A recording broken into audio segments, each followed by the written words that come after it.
अभी अभी खबर आई कि रूस के टॉप राजनयिक ने पुतिन को यह सलाह दी है कि वो अभी यूक्रेन पर हमला करने की तैयारी ना करें। लेकिन इस बीच अमेरिका की ओर से बार बार यह कहा जा रहा है कि रूस जल्द ही हमला कर सकता है। इस राजनयिक ने पुतिन को सलाह दी है कि पश्चिमी देशों से बातचीत जारी रखें। लेकिन सवाल यही है, क्या पुतिन अपने अधिकारी की बात मानेंगे? क्या पुतिन 2 दिन बाद यूक्रेन पर हमला कर देंगे? यह भी बड़ा सवाल है, क्योंकि अमेरिका साफ साफ कह रहा है कि उसके पास पुख्ता खुफिया सूचना है कि रूस हमला करके ही मानेगा।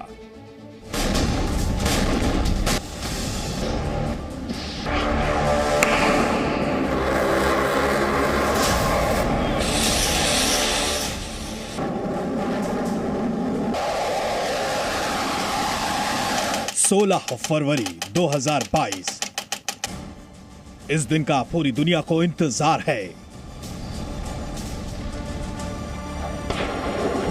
16 फरवरी की भविष्यवाणी अगर सच हुई तो वो यूरोप ही नहीं, दुनिया के इतिहास का सबसे काला दिन साबित हो सकता है।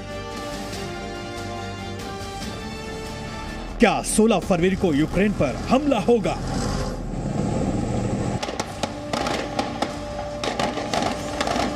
क्या 48 घंटे बाद रूस मिसाइलें दागनी शुरू कर देगा?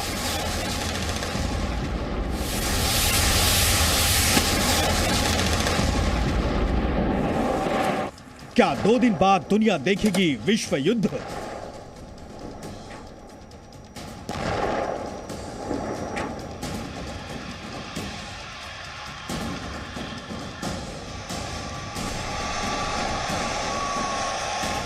इस सवाल का सटीक जवाब तो सिर्फ रूस के राष्ट्रपति व्लादिमीर पुतिन के पास है, लेकिन अमेरिका की खुफिया एजेंसी के अधिकारियों ने पहले ही दावा किया हुआ है कि 2 दिन बाद यानी 16 फरवरी को रूस यूक्रेन पर अटैक कर सकता है। अमेरिका की तरफ से फिर सबसे ज्यादा बयान सामने आए हैं। अमेरिका के रक्षा विभाग पेंटागन के प्रवक्ता जॉन किर्बी ने एक बार फिर हमले की आशंका को दोहराया है। हालांकि अमेरिका ने हमले की कोई खास तारीख बताने से इनकार कर दिया है। No, I'm not in a position to confirm those reports, Sandra. I think you can understand we want to be careful about publicly talking about intelligence and sources and methods and that kind of thing. What I can tell you, and I point back to what Jake said on Friday, he's absolutely right. We believe that a major military action could happen any day now. And again, these assessments are coming from a variety of sources, and not exclusively just inside intelligence, but also what we're seeing in plain sight. These more than 100,000 troops now continue to be arrayed against Ukraine's border. America हमले की तारीख को ना बता रहा है और ना इनकार कर रहा है।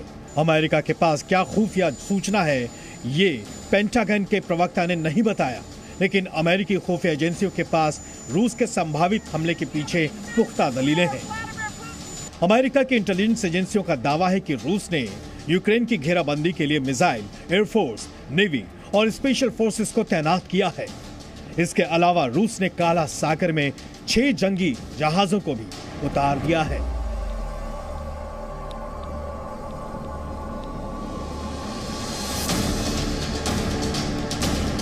आपको कुछ सैटेलाइट तस्वीरें दिखाते हैं जिससे आप समझ सकते हैं कि रूस ने किस तरह यूक्रेन को घेर रखा है। बेलारूस बॉर्डर पर रूस ने बड़ी तैयारी की है। टैंकों के साथ ही रूसी एयरफोर्स के फाइटर जेट्स भी मौजूद हैं। इन सैटेलाइट तस्वीरों को देखिए। तस्वीरों में आपको यूक्रेन बॉर्डर के करीब मौजूद रूस की सेना के टैंक और लड़ाकू विमान तैनात दिखेंगे। क्रीमिया के सेलेवन कोस्ट पर रूस की सेना के हेलीकॉप्टर्स और टैंक मौजूद हैं। यहां से यूक्रेन बॉर्डर सिर्फ 13 किलोमीटर दूर है। बेलारूस के गोमेड एयरफील्ड में भी रूस की सेना मौजूद है। ये यूक्रेन की सीमा से सिर्फ 25 किलोमीटर दूर है।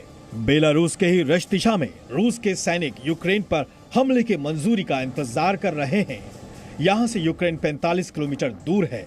रूस ने अपनी पश्चिमी सरहद पर भी करीब 70,000 सैनिक तैनात किए हैं। यहां से यूक्रेन 110 किलोमीटर दूर है। यूक्रेन से लगी वेस्टर्न बॉर्डर पर रूस की सेना ने 550 से ज्यादा टेंट भी लगाए हैं। अमेरिका का कहना है कि रूस अब सिर्फ बहाना तलाश कर रहा है ताकि युद्ध की चिंगारी सुलगाई जा सके। I think Jake talked about this. I mean, it really was a combination of factors. One, what we're seeing in plain sight, the continued accumulation of Russian military capabilities along that border with Ukraine and in Belarus. He continues to add force capability, up well over 100,000 right now, and actually over the last few days even more. And number two, I think a mosaic of the intelligence that we're seeing. Not speaking to it specifically, but you know, we have good sources of intelligence, and they're telling us that you know, that things are sort of building now to some sort of crescendo opportunity for Mr. Putin. रविवार को America के राष्ट्रपति Joe Biden ने राष्ट्रपति Putin को phone किया, 62 minute तक समझाया भी और चेतावनी भी दी, लेकिन बात नहीं बनी। अमेरिका ने रूस से कहा कि राजनयिक और कूटनीतिक रास्ता खुला है, लेकिन अमेरिका को लगता है कि रूस राजनयिक नहीं, जंग के रास्ते पर ही चलना चाहता है।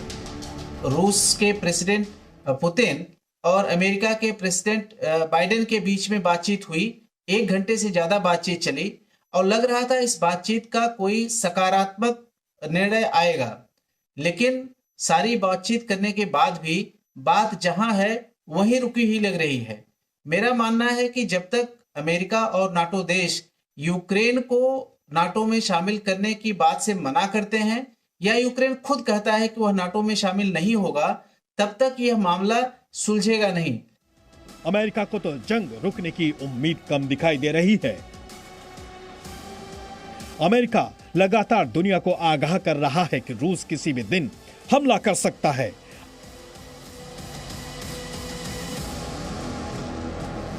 हालांकि एक मीडिया रिपोर्ट के मुताबिक रूस चीन ने 20 फरवरी को विंटर ओलंपिक खत्म होने पर हमला कर सकता है।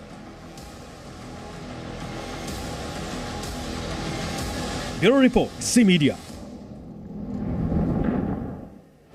अगर रूस और यूक्रेन में जंग हुई तो दुनिया पर इसका क्या असर पड़ सकता है, इसका ट्रेलर नजर आने लगा है। रूस ने हमला किया तो दुनिया की अर्थव्यवस्था बर्बाद हो सकती है। यूक्रेन संकट को लेकर दुनिया के शेयर बाजार औंधे मुंह गिरे हैं। पिछले 3 दिनों में अमेरिका के शेयर बाजार 1000 अंक से ज्यादा टूटे हैं, जबकि यूरोप के बाजारों में भी 3 से 5% की गिरावट दर्ज की गई है। भारतीय शेयर बाजार पर भी इसका असर देखने को मिला है। आज भारी गिरावट हुई है। सेंसेक्स 1747 टूटा है, जबकि बैंक निफ्टी भी 1600 अंक टूटा है।